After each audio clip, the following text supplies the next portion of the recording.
Mga ka-DIY, welcome back to our YouTube channel. So meron nga palang nagre-request, pwede daw ba tayong gumawa ng lithium iron phosphate na e-bike battery?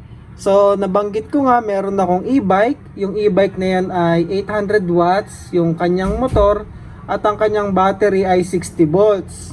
Kaso, ayun nga, service namin yan sa laundry, mga ka-DIY, at wala pang isang taon, bumigay na yung battery. Kaya ayun, andito ako ngayon, gagawa tayo ng lithium iron phosphate na 60 volts. So para makabuo tayo ng 60 volts, kailangan nyo ng 20 pieces na ito, yung battery, yung favorite kong battery from Power Central, yung 26AH na lithium iron phosphate. So ito yan. Bale, pag binili kasi ito, apat, isang set. So, bumili ako ng 5 set. O, ayan, 5 set. Ngayon, hindi ko siya mabuo dito kasi nga, buo kasi tong holder na to eh. So, kailangan ko pa siyang putulin. Kaso, sayang naman. So, ganito na lang yung ginawa kong arrangement niya. So, dito ko na lang ilalagay yung BMS. Pwede naman eh, kasya naman yan mga ka-DIY sa aking e-bike. So, bago simulan yung pagbuo ng battery pack, napansin ko kasi merong ibang cells na 3.2, yung iba 3.3 at yung iba ay 3.4. So iba-iba kasi naubusan ako ng tested, binili ko na yung kahit hindi pa tested. Kaya iba-iba tuloy yung voltage niya, iba yung tested, iba yung voltage nung hindi pa na-test. Kasi syempre sinaksak na nila to, kinabit na nila to sa kanilang charger at discharger. Kaya ayun, ang ginawa ko, mas magandang practice yon, parallel connect nyo muna lahat. So lahat ng positive sa side na yan, at lahat ng negative sa side na to. So tinakpan ko lang. So wire lang, bumili lang ako. Yung wire na available ko manipis lang, so yan na lang yung ginamit ko. Tapos hinayaan ko na lang siyang nakakonect ng mga 2 days. So nagbalance naman na siya. 3.3 na po lahat. 3.3 na lahat ng cells na to. Ngayon, para i-arrange to, ang gawin nyo lang alternate. So positive, negative, positive, negative, positive, negative. So, gagawin ko na yon para mabilis na tayo mga ka-DIY. So, ayan mga ka-DIY, nabaklas ko na siya at saka napagbali-baligtad ko na. Ngayon, ikabit na natin yung holder para kompleto na siya at isi-series na natin. Kaya siya baligtad, bali-baligtad mga ka-DIY kasi isi-series natin yan eh. Connection to, and then yung kabila, papunta dito, and then ito papunta dito. And then, ito, ilalim, papunta dito, and then, paakyat, and then, pakabila naman. So, ganun yung series mga ka-DIY. Kumbaga, positive, negative lang yung pinagko-connect natin. Kaya pinagbali-baligtad ko siya.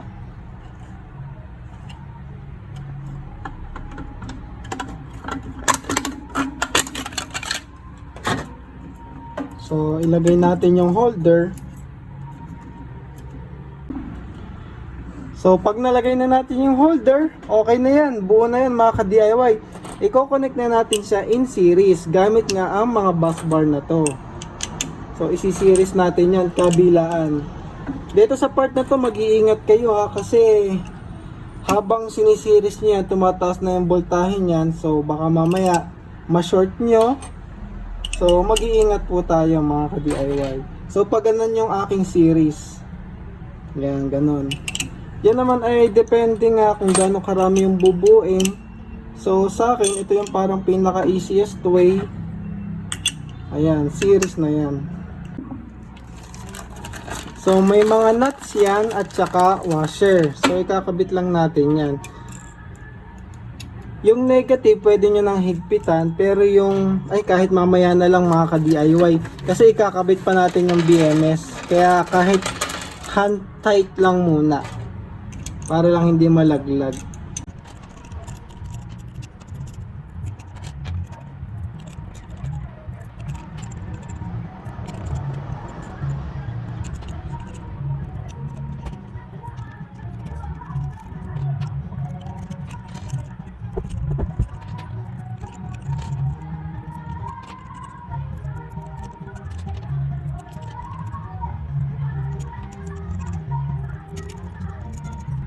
So ayan mga ka-DIY, kabilang side naman. So dito na tayo mag-iingat sa kabilang side kasi baka may mali kayong connection, medyo spark yan. So kung dito naka-series na to, so ang isi-series nyo naman yung kabilang side, ito mga ka-DIY. So gawin ko na lang ng patagilid para ma-visualize nyo ng maigi, para makita nyo yung connection. Kita ba? Basta ito yung series, so positive, tapos papunta dito, and then papunta dito sa kabilang cell, pag ganyan siya mga ka-DIY. Ingat lang kayo ha, kasi medyo may spark to kapag na-short nyo.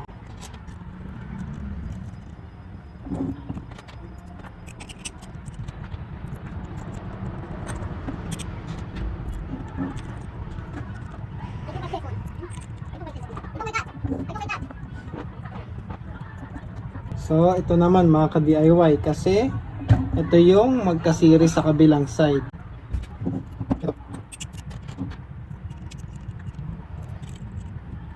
And then from dyan, kabila, and then ito naman papunta dito mga ka-DIY.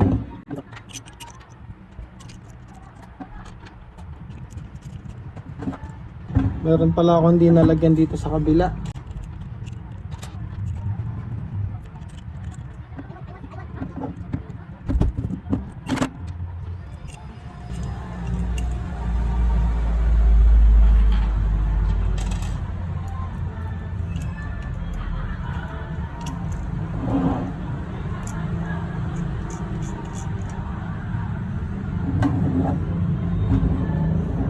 Then, pag ganyan naman mga ka-DIY. Yan. Yan. Tapos pag ganon.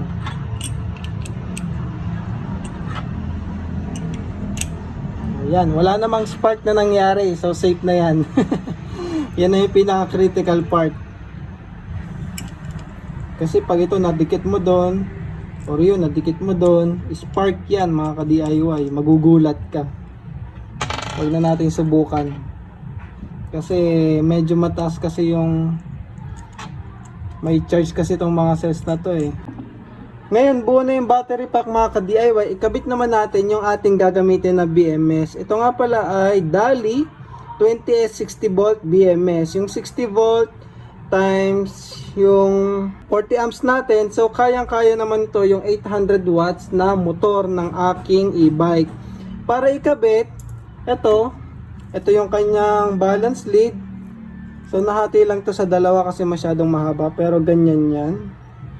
Siyempre ilulocate lang ulit natin. Nilagyan ko na siya ng ring connector para madali ikabit. Uunahin lang ulit natin yung negative mga ka-DIY. So, syempre, main negative, kakabit na natin yan. So, mamaya dito rin natin ikakabit yung negative B. So, lalagyan ko rin yan ng ring connector. Pero mamaya na yun. Unahin muna natin ikabit yung mga balance lead. So, sunod, after nung negative na yun, syempre, first cell positive yung kabila nito. And then, paikot-ikot na yun mga ka-DIY. Hanggang sa makarating kayo sa main positive. So, iyon medyo matagal pero makakarating din naman kayo unti-unti.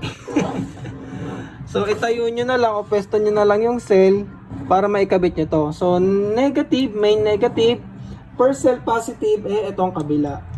So, yan.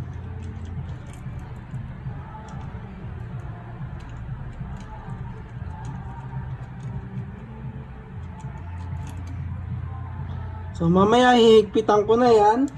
And then, sumunod is second cell positive. Yung kabilang side naman nito. Kabilang side naman nito mga ka-DIY. Yun yung second cell positive.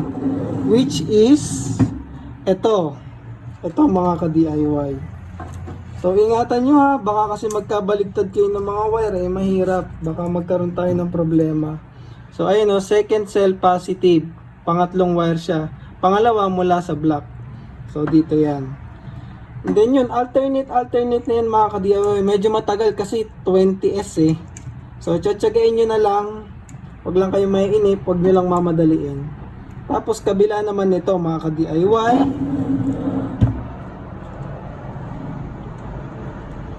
And then, ayan, after ilang minuto, pakita ko na lang yung nakabit ko na siya mga ka-DIY.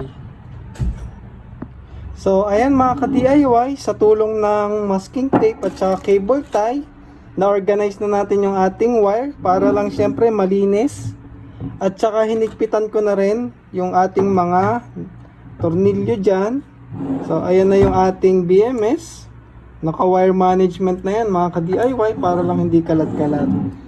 So, iniwasan ko lang yung mga bus bar para at least pag may nagkaroon man ng short, di ba, hindi siya nakadikit, iwas na lang din for safety. So, nahigpitan ko na yan, tatakpan ko na. And then, ikakabit na natin yung ating main negative ng BMS. Then, after nun, pwede na natin ito ikabit sa e-bike, mga ka-DIY, kasi wala naman na tayo ibang gagawin. Yan na yun. So, ayan, di ba? Ang linis. Ang linis niya. Malinis yung ating battery. So, ito double sided ko, kaso parang baka malaglag eh. Baka matagtag sa e-bike, so lalagyan ko na lang din ng Kapton tape.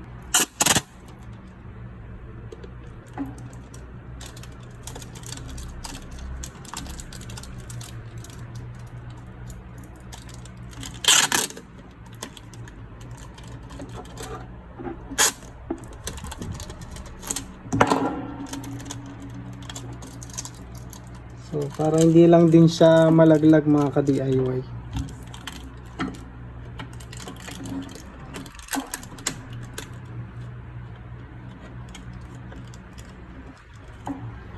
Ayan, tapos yung kabilang side, takpan ko na rin. Tapos, ito yung ating negative B. Negative B, ikakabit natin yan dito. So, putulan lang natin. And then, ito na yung negative terminal ng ating battery pack. At saka yung positive. Yan ay ikakabit natin sa e-bike, mga ka-DIY. So, bawasan lang natin kasi medyo mahaba siya. At syempre, kailangan natin ng terminal lug. So, yung medyo malaki. So, yung terminal lug, 20 amps lang kasi meron ako dito. Dodoblehin ko na lang para sigurado mga ka-DIY na mas mataas yung current na kaya. Pero kung meron kayong 40 o 50, yun ang gamitin nyo. Ha? Wala lang kasi kaya mag-i-improvise lang tayo.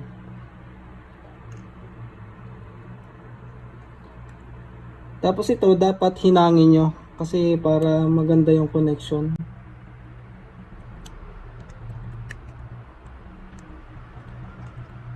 Hinangin nyo yan mga ka-DIY. Tapos yan na ikakabit natin dito. And then, pwede na nating testingin sa ating e-bike. Pero, i-charge ko muna ito mga ka-DIY para masubukan ko. Mga ka-DIY, ayan na nga pala yung battery pack. So, tinry ko siya i-charge gamit yung aking lab bench power supply. Kaso, ang maximum voltage nito ay 60 volts lang talaga siya. So, maximum 61.4. Eh, ito, kailangan nating i-charge gamit ay 73 volts para ma-charge siya. Kasi yun yung fully charge niya. So, ang ginawa ko, nag-series na lang ako ng isa pang power supply na 12.6. So, ang total na pumapasok sa kanya ngayon ay 73.9. So, wag nyo tong gagayahin na, nag-series ng dalawang power supply. Pero ayan, meron tayong charging kahit papano. Sinubukan ko lang kung mag-charge kasi nung una mababa yung output, so tulog yung BMS. Nung sinuplayan ko na siya ng mataas na voltage, mataas sa 66 na nakukuha ko dito, so nagising na siya mga ka-DIY. Ngayon, i-charge ko lang muna to and then bukas siguro ikabit ko na siya sa e-bike. Mga ka-DIY, ito nga pala yung lumang lead acid battery ng ating e-bike. 5 pieces yan na naka-series, kaya 60 volts, 20 Ah. At ito naman ang ating DIY lithium iron phosphate battery na atin ang naikabit sa ating e-bike. So ayan siya, nakapwesto na. Nilagyan ko na lang ng plastic sa may ilalim para sure na hindi mababasa. Kung makikita nyo yung plastic na yan mga ka-DIY. Ayan, oh. Tapos ito yung ating negative terminal. At ito naman yung positive. So ayan yung may fuse. Yan yung positive side ng ating battery. Yan naman yung kanyang controller. So ayan, subukan natin. I-on natin mga ka-DIY. Testingin natin. So, mabubuhay. So, buhay na ang ating e-bike gamit ang ating lithium iron phosphate. So, gagamitin ko muna to or nung aking rider for 1 week and then tetestingin natin check natin kung balance pa rin yung mga cells mga ka-DIY.